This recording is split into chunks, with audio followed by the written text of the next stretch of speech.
So this is gonna be the first video, um, not video, clip on my Instagram story.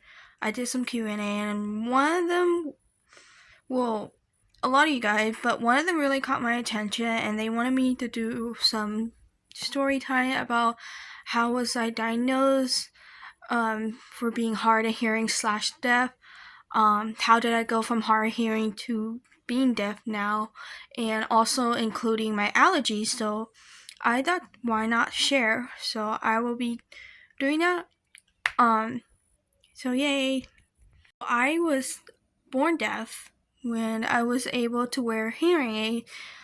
But the problem was I had hearing aid on both sides, and the doctors at my old hospital didn't really do a lot of tests, so they didn't know that my left side was fully deaf and my right side had a little hearing, so I was wearing the wrong devices. But it went on until I was 4.5 years old.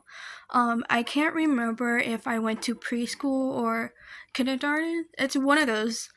And when you go to school, you have to do like a bunch of testing and health and more of that. And they actually found out I had the wrong devices and I needed a cochlear implant on this side. So I got surgery on this side when I was 5 in December of, I want to say 2009, 8? I have no idea. I'm not doing math. And then they gave me a hearing aid on this side, obviously. But it was the wrong, volume hearing aid. For some reason, that hospital did not do well with me. And then we met this amazing speech teacher at my elementary school where she actually recommended to us a special children's hospital, and I love that hospital. Unfortunately, I am aging it out. I'm gonna be 21 next year, so I'm very, very sad about it. So we went to that general hospital where I finally got the right hearing aid I needed for my right side. And so that's basically like the short summary of how that all started. So I was hard of hearing. I think it was around 14. Well, no, it was around 13 actually. The doctor was like, I know that there has been changing going on with your right ear, and we just want to pop this question. Do you think you guys want to fight for someone to have a second cochlear implant on my right side instead of wearing a hearing aid? Because they told me that I am more likely gonna lose that hearing by the time when I reach to my 30s or maybe even my 20s. So I was like, yes, why not? Let's get it done before I have to transfer to another hospital and have a bad experience. Don't get me wrong, all hospitals are very different to other people. They might have great experience from those hospitals. That's why I'm not gonna name them. But if you know me personally from campus, or you're my brother or you're my cousin, whatever, just don't mention it in the comments. So yeah, that's from me being 13, going through 14. We did a lot of doctor appointment meeting with specialists and telling them why I wanted this, and we won. We got the surgery set up for the whole thing, and I was 14.5 when I got the surgery. And I will tell you, it was the greatest choice ever. Not only my anxiety, but my confidence level went up. And I was able to get done with high school. Well, I was in a charter school, so I was able to get done with that at 15 years old. And then I got my first time part-time job, and I went to college at 15.5 years old. And that's how you know that a surgery has been very stressful for yourself. And I'm very thankful for my mom to help me fight this, and I'm very glad that I got the second cochlear implant, because to think about getting it in the future and not in the past, it's a little bit anxiety for me, because with the world changing and how bad the environment has gotten to our earth, and who knows what's gonna happen in the next 50 years. So I'm very thankful to have this opportunity. Does being deaf does affect me in my life. Yes, especially in jobs. I have worked 3 jobs, and I'm currently working my no, so 3 jobs, and I'm working in three. I don't know how to say in a sentence. So I'm working my 3rd job, so that's 3 jobs I had. Well, I'm still working the 3rd job, obviously.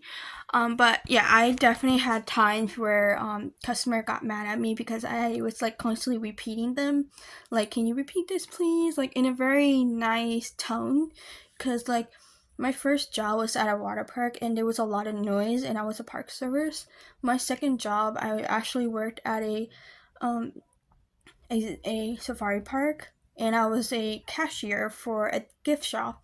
And obviously, a gift shop interact with a lot of kids, and you know how loud kids can be and background noise, especially during the summer when the fans are on.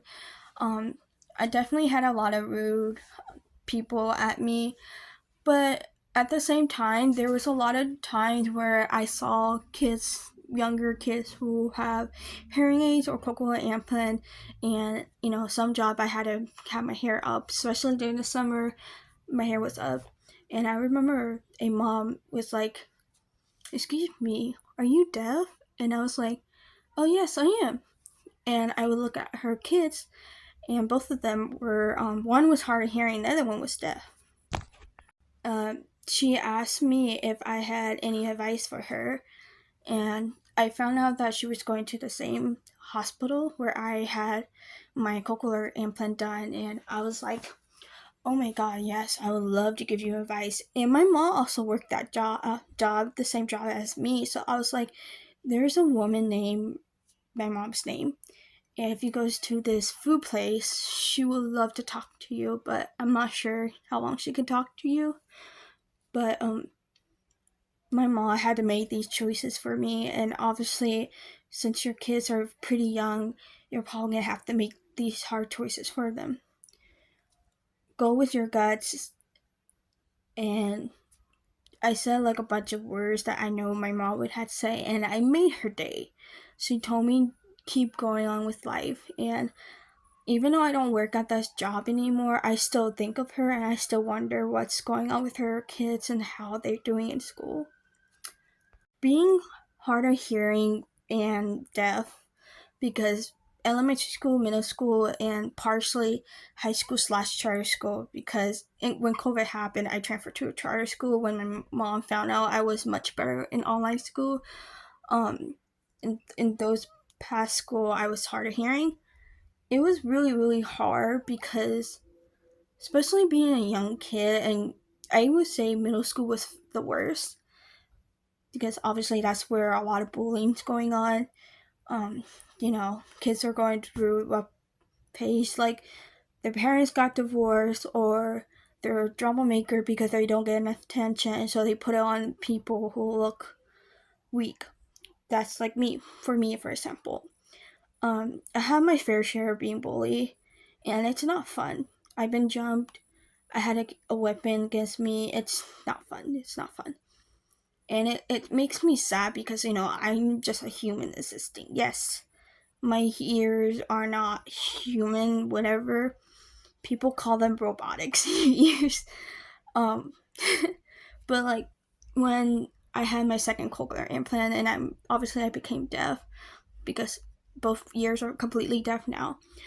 Um, so far I haven't had a really bad experience, but I had one or maybe two professor who kind of disliked me because I would stay after class for so long because um I get note takers and you can get paid for it, but not everybody wanted to do note takers, so I have to go to my professor and ask for help from them. And most of them got very annoying. You can tell, like, I understand they have other stuff and they have their own family, but how am I supposed to pass? So because reason why I need a note taker, because there's no caption word on a person speaking, and you know a lot of people have different voices. Some are low, some are very high, some people mumbles a lot. especially when people have an accent. Don't get me wrong, other people with accents, it's just sometimes it's very hard for me to understand them. Was it hard to make friends as a deaf person? Yes and no.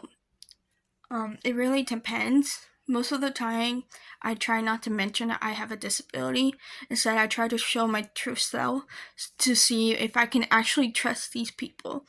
Because if you really think about it, your best friend or your very close friend used to be a stranger to you. Everybody is a stranger to you until you make a connection with them.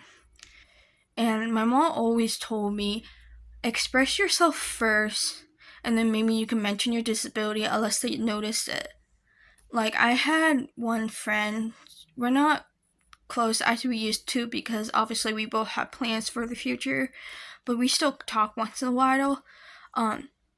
She noticed how the way I talk, and she just blurt out the question like, "Do you have some speech problem?" And I was like, "Oh, I do have speech problem. I am deaf," and no judgment.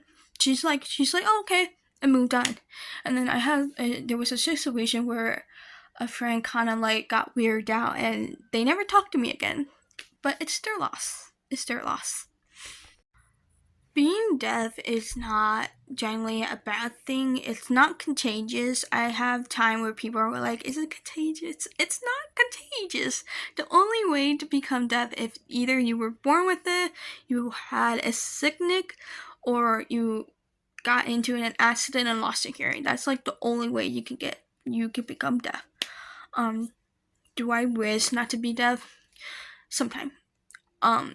Because I had people in my life who were very toxic, and they made me have really bad anxiety about me being deaf, and it made me to the point where I like to be alone and just let everybody leave me alone, because I'm afraid that if I involve somebody special to me being deaf will ruin that opportunity for me. And it really sucks that I feel like that, and I'm working on it.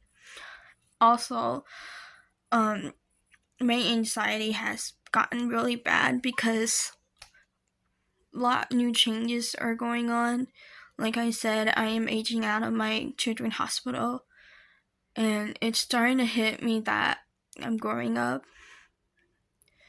But I don't feel like I'm grown up, because sometimes having a disability, you have developed delay, and I have that, where I act younger than I usually am. I think younger than I'm usually am. Most of the time, I can be mature, and what I mean by I act younger is mean that I'm still into Barbies, I'm still into Legos, I'm still into making like bracelets and other stuff, stuffed animals and stuff like that. And I do want to say this because I always tell this to my mom, because she didn't really have a great childhood. You can still be a kid by heart. You can still do things that you love as a kid. Don't let anybody judge you. I do get a lot of judgment because there's days where I carry one of my stuffed animal with me as a comfort, because my service animal is getting old, Jingles, and Precious is not my service animal. That's my brother, and it's in his name. And when I can't bring Jingles because not only she's old, she has arthritis in her back legs, and it gets very hard for me, because I worry a lot in the future, because I know for a fact there will be time where I will misunderstand somebody, and there will be fights and many more. So enough about my story about my deafness, because I can only film like short clip, because I tried doing longer clip and it completely broke my camera. Like, my camera was acting so bad to the point where I had to like leave my phone alone. But I am gonna be changing the way what's the word, on my Instagram page. I am planning to make deaf videos and maybe more stories on there on my Instagram page. It's in my YouTube channel link. You can look for it. So with that being said, I am gonna share a little bit about my food allergies for those who are very interested about it. I have 50 plus allergy, and half of them are food, the other half is medication and certain plants. I'm not the only one in the family who has allergy. It's me and my brother. I'm worse than my brother. Well, technically my brother's worse, because, well, I guess we equally worse. I've been EpiPen more than my brother. I've been EpiPen 15 times under the age of 30. Knock on wood, because I haven't been EpiPen ever since. I've been very careful when it comes to reading things, and I have this app on my phone. I forgot what it's called, but you scan the whatever it's called, like on a can or a box, and it tells you like if it's safe for you to eat or whatever. I'm allergic to milk, egg, pork, lamb, shellfish, all nuts except for peanuts. I can't remember the other one. And more. I can't. I had so I actually went to Sound of Joy deaf event and for my children's hospital, and it was the last event I can go because, like I said before, I'm aging out. I'm gonna be 21 next year, and it's not fun. And I'm very very drained because I was talking to a lot of little kids and a lot of parents, but I got a lot of cool stuff. Meet my new friend. I don't know what happened to her tag, but her name was DANI. I think it's Danny. I think that's how you pronounce it. But I'm renaming her Blueberry because she looked like a blueberry, and I 100% sure it's a Bigfoot. If it's not a Bigfoot, please correct me because this is my first time having a Squishmallow. Very very anxiety for me. As I was saying, having a bunch of allergies, especially when it comes to eating out, it's very difficult for me. Like when I go out to eat at a restaurant, for example, there's a restaurant that me and my family like to eat. It's called Golden Crown. My safe food there is fried chicken. Sometimes they have rice, sometimes they don't have rice. Obviously the fruits are okay for me, and some vegetables. I'm allergic to the other vegetable. I can't remember. I have a list on my allergy because I really do have good memories, but when it comes to words, it's horrible. So I just write everything what I'm allergic to. And I will I have to go to a restaurant that I know I can eat, and I know that my safe food are there, like Chipotle, Subway, Golden Crown. What else? McDonald's. Oh, excuse me. I don't know if you guys heard that. And Something Out are always my safe place because I never had a reaction there. But when it comes to eating like a restaurant, like I know I've been there, but I have really bad experience, I just avoid those. But when my parents bring me to a restaurant that I never eat, I just completely avoid it. I just get a drink and that's it, and I just eat at home when we come home. And another thing I noticed ever since, I don't know if you guys heard the story where a lady passed away in Disneyland because she ate in something she was allergic to, something like that. And I went to Disneyland with a former friend, and I ate in this place before. They had chicken tenders.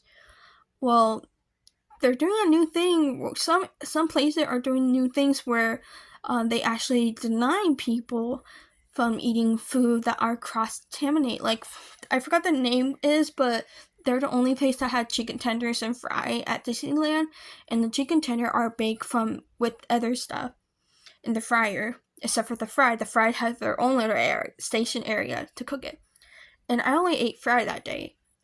I went to this pizza place and they had chicken wings. The box come with no ingredients, so they denied me not having chicken wing because they don't want to risk me having a reaction. And it happened to me a couple times where I'm like, I want to try this new restaurant. And so I'm trying to look for a restaurant where they do have, what is it called? Safety, whatever. Because there's one restaurant at a mall near me. They are willing to clean a grill, or sometimes that a different restaurant have like separate station, like one is for fried, one is for hamburgers, one is for the hot dog, and so on, so on, so on. Having allergy do affect me a lot, because like I am expected to bring my own food, but lately these days everything has been really expensive. And it's kind of, because you know, you got bills, you got medical stuff and everything, and I'm kind of am going through a tough pack, whatever the word is, but we're okay, we're doing okay. But there's been time where I had to bring my own food, and I had a few people get mad at me because they're like, why are you bringing food? We got food here. And I'm like, I have to swing to them, like, remember guys, I have food allergies. Even though you guys say, oh, we were careful not to like touch it with other food, I love you guys, but I can't trust it because of my anxiety. And so I always bring my own food. And there's been time where friends actually bring food for me, so I don't have to make my own, and they store by stuff for me to eat, and they keep the packaging on, which amazing. I really do want to share more, but like I said, I can't really make long videos, and I do want to make long videos. I am working on trying to get like an old camera or something, because I actually been trying to go to Goodwill and look for like a camera, because I have a cousin who works with technology and stuff, and he knows like what cores goes with what and stuff like that. So I promise you guys, once I get a camera or whatever filming situation, there will be longer videos. And I'm trying to work on my anxiety and confidence, but like being an adult is freaking scary. But I'm trying. But with my new best friend and hopefully new friends in the future, I'm hoping there will be more videos on my channel where it's fun and entertaining. But yeah, that is it. And I'm very active on Instagram, and I might be posting more videos there. I did take a break from social media for a little bit, but I am back now, mostly posting on my story. But I did post today about the event I went today. It was fun. I got prizes. We almost won free tickets to SeaWorld, but we didn't. We were one number away for the last rattle, whatever it's called. But we have SeaWorld passes, so it's fine. I hope you guys have a great day, and I am sorry if this is not a video you guys want to see, but I had a few people who wanted to see one from my Instagram. As I mentioned before, please do follow my Instagram. I'm very active on it, and I don't know when my next YouTube video is gonna come out. I do apologize for how long I've been gone for posting. It's been a very hectic weeks. I'm not gonna mention, obviously, it's just been very, very hectic, very stressful, and with the holidays coming up, I am also going to be going back to work on October 4th, so I'm going to be extra tired. Once I get my situation set up, I don't know if I'm going to be like the type of person to like film on random day when I have the energy, or I'm going to figure out a schedule where I can post that day or 2 days or something like that. Anyways, I love you guys, and see you whenever that next video comes.